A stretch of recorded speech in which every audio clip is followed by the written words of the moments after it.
লাইভে এসে শেখ মুজিব ও জিয়াউর রহমানকে নিয়ে যা বললেন মেজর ডালিম। চট্টগ্রাম আদালতের ১,৯১১ মামলার নথি গায়েব, থানায় জিডি। জানাবো খালেদা জিয়ার লন্ডন সফর নিয়ে জনমনে কৌতূহল। এবং সর্বশেষ জানাবো নারায়ণগঞ্জের 4 তলা বাড়ি দখলে নিলেন বিএনপি নেতা।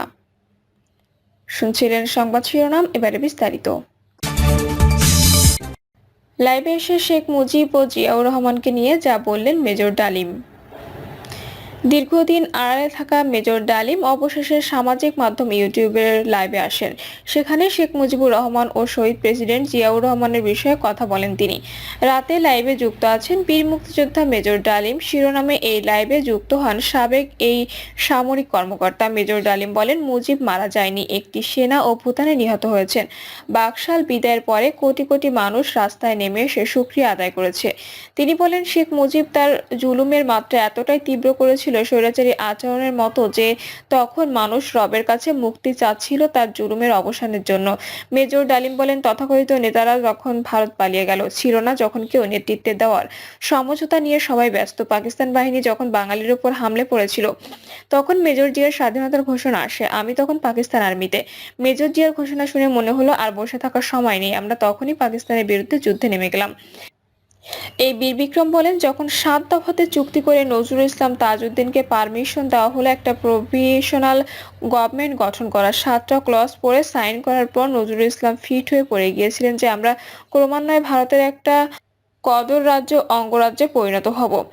24-এর গণ অভ্যুত্থানের নেপথ্যের নায়ক ছাত্র জনতাকে পরামর্শ দিয়ে তিনি বলেন, সম্প্রসারণবাদী হিন্দুত্ববাদী ভারত যার কবজায় আমরা প্রায় চলে গিয়েছি, সেই অবস্থা থেকে সেই 71-এর মতো আরেকটা স্বাধীনতা অর্জন করতে হবে।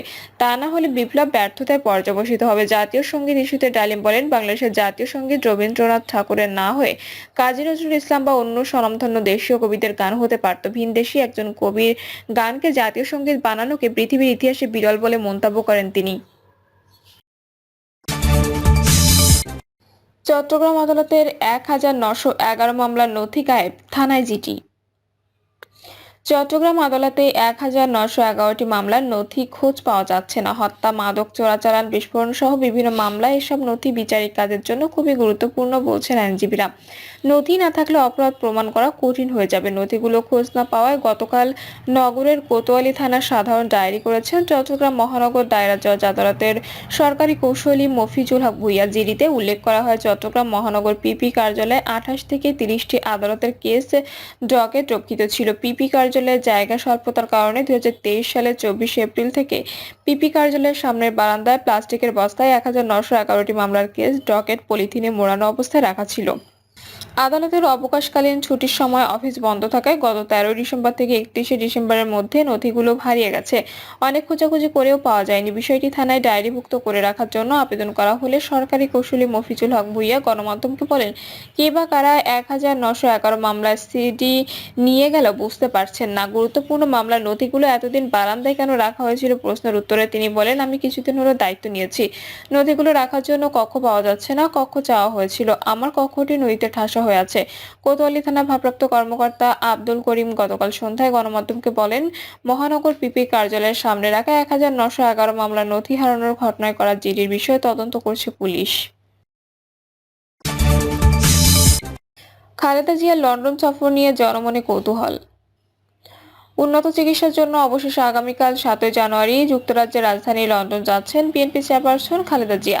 এবারে বিদেশ যাত্রা শুধু চিকিৎসার জন্য হলেও এই বিষয়টি মানুষের দৃষ্টি এড়াচ্ছে না। তার বর্তমান শারীরিক অবস্থা কেমন, তিনি কোন দেশে কোন হাসপাতালে চিকিৎসা নেবেন, কবেই বা দেশে ফিরবেন, এমন সব প্রশ্ন ঘিরে মানুষের মধ্যে এক ধরনের কৌতূহল আছে। লন্ডনে পৌঁছালে 7 বছর পর খালেদা জিয়ার সঙ্গে তার বড় ছেলে বিএনপি ভারপ্রাপ্ত চেয়ারম্যান তারেক রহমানের দেখা হবে। তারেক রহমানের পাশাপাশি তার স্ত্রী ডক্টর জুবাইদা রহমান ও একমাত্র কন্যা জাইমা রহমানও খালেদা জিয়ার অপেক্ষায় আছেন। দীর্ঘদিন পর পরিবারের সদস্যদের সঙ্গে দেখা হলে তৈরি হবে আবেগঘন এক পরিবেশ। বিদেশ যাত্রা উপলক্ষে গতকাল রাতে গুলশানে বিএনপি চেয়ারপারসনের বাসভবনে ফিরোজায় তার সঙ্গে শুভেচ্ছা ও কৌশল বিনিময় করতে যান দলের স্থায়ী কমিটির সদস্যরা। ফিরোজা থেকে বেরিয়ে দলের মহাসচিব মির্জা ফখরুল ইসলাম আলমগীর খালেদা জিয়ার লন্ডন যাত্রার দিনক্ষণ সাংবাদিকদের সামনে তুলে ধরেন। মির্জা ফখরুল বলেন, আল্লাহ তাআলা অবশেষে রহমতে আমাদের দেশের গণতন্ত্রের আপসী নেত্রী, জনগণের সবচেয়ে আদরের নেত্রী চিকিৎসার জন্য আগামী 7 জানুয়ারি রাতে লন্ডনের উদ্দেশ্যে যাত্রা করবেন। মহাসচিব আরো বলেন, ম্যাডাম দলের নেতাকর্মীদের ঐক্যমত্য থেকে জনগণের পক্ষে, জনগণের গণতন্ত্রের পক্ষে কাজ করার নির্দেশনা দিয়েছেন। খালেদা জিয়ার বিদেশ যাত্রা প্রস্তুতির সঙ্গে সংশ্লিষ্ট বিএনপির এক নেতা বলেন, কাতারের আমির Sheikh Tamim bin Hamad Al Thani BNP chairperson অসুস্থতার কথা জেনে তাকে লন্ডনে নিয়ে যেতে তার রাজকীয় বহরের বিশেষ এয়ার অ্যাম্বুলেন্স দিয়েছেন। এতে সার্বক্ষণিক চিকিৎসার অনেক সুবিধা রয়েছে। মঙ্গলবার রাতে এই এয়ার অ্যাম্বুলেন্সে করেই তিনি রওনা হবেন। খালেদা জিয়ার যুক্তরাজ্য যাত্রাকে রাজনৈতিক দৃষ্টিকোণ থেকে কেউ দেখতে চাইছে না। তিনি অসুস্থ, চিকিৎসাটা তার অগ্রাধিকার বলছেন দলের দায়িত্বশীল নেতারাও। তবে তিনি কবে ফিরে আসতে পারেন সে বিষয়ে স্পষ্ট কেউ ধারণা দিতে পারেননি। ফলে বিষয়টি নিয়ে দলের নেতাকর্মীদের মধ্যে এক ধরনের ধোঁয়াশা আছে। বিএনপি নেতারা জানিয়েছেন, 7 জানুয়ারি রাত 10টায় কাতার এয়ারলাইন্সের বিশেষ একটি এয়ার অ্যাম্বুলেন্সে করে লন্ডনের উদ্দেশ্যে ঢাকা ছাড়বেন খালেদা জিয়া। লন্ডনে পৌঁছে তার হাসপাতালে ভর্তি হওয়ার কথা রয়েছে। তারেক রহমানের সঙ্গে কিছুদিন লন্ডনে থাকার পর যাবেন যুক্তরাষ্ট্রে। সেখানকার মেরিল্যান্ডের পূর্ব বাল্টিমোরে অবস্থিত জনস হপকিন্স বিশ্ববিদ্যালয়ের হাসপাতালে চিকিৎসা নেওয়ার কথা রয়েছে তার। চিকিৎসকরা জানিয়েছেন, লিভার সিরোসিসে আক্রান্ত খালেদা জিয়ার লিভার প্রতিস্থাপন জরুরি। ধারণা করা হচ্ছে, খালেদা জিয়ার লিভার প্রতিস্থাপন করা হলে পুরো চিকিৎসা শেষ হতে কয়েক মাস লাগতে পারে। দলীয় বিভিন্ন সূত্রে জানা গেছে, চিকিৎসা শেষ হলে বিএনপি চেয়ারপারসন আবার লন্ডনে যেতে পারেন। সেখান থেকে দেশে ফেরার পথে সৌদি আরবে পবিত্র ওমরাহ পালন করতে পারেন তিনি। বিএনপি চেয়ারপারসনের বিদেশ যাত্রা নিয়ে বেশ কিছুদিন ধরে আলোচনা যেমন চলছিল, তেমনি চলছিল প্রস্তুতিও। খালেদা জিয়ার শারীরিক অবস্থা এবং সামগ্রিক পরিস্থিতি দুটি একসঙ্গে না এগোনোয় একাধিকবার বিদেশ যাত্রার তারিখ পরিবর্তন করতে হয়েছে।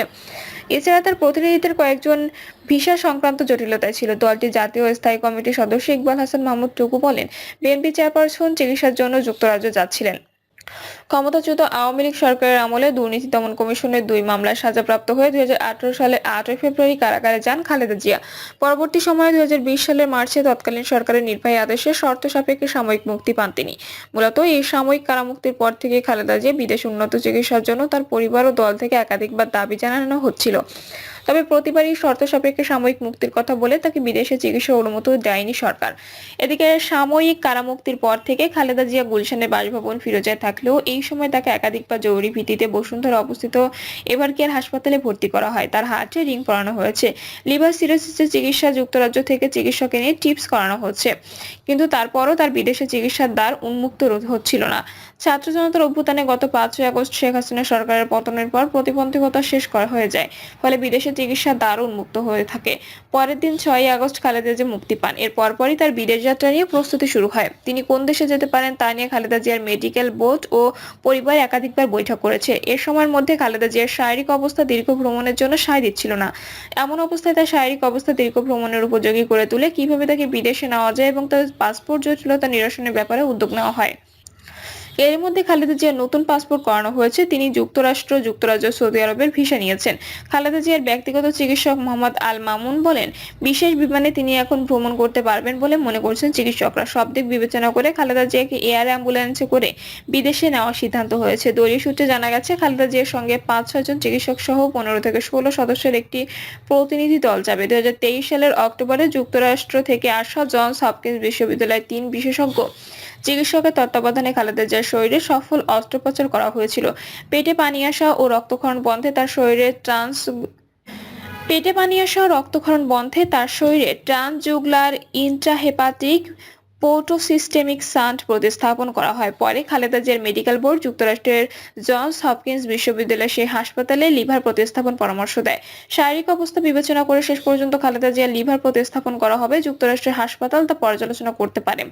আর লিভার প্রতিস্থাপন করতে খালেদা জিয়ার দেশে ফিরতে কয়েক মাস লাগতে পারে। 80 বছর বয়সে খালেদা জিয়ার লিভার সিরোসিস ছাড়াও কিডনি, হার্ট, ডায়াবেটিস, আর্থ্রাইটিস নানা জটিলতায় ভুগছেন। এর আগে চোখ ও পায়ের ফলো আপ চিকিৎসার জন্য 2017 সালে 15 জুলাই সন্ধ্যায় এমিরেটস এয়ারলাইন্সের একটি ফ্লাইটে লন্ডনের উদ্দেশ্যে ঢাকা ত্যাগ করেছিলেন খালেদা জিয়া।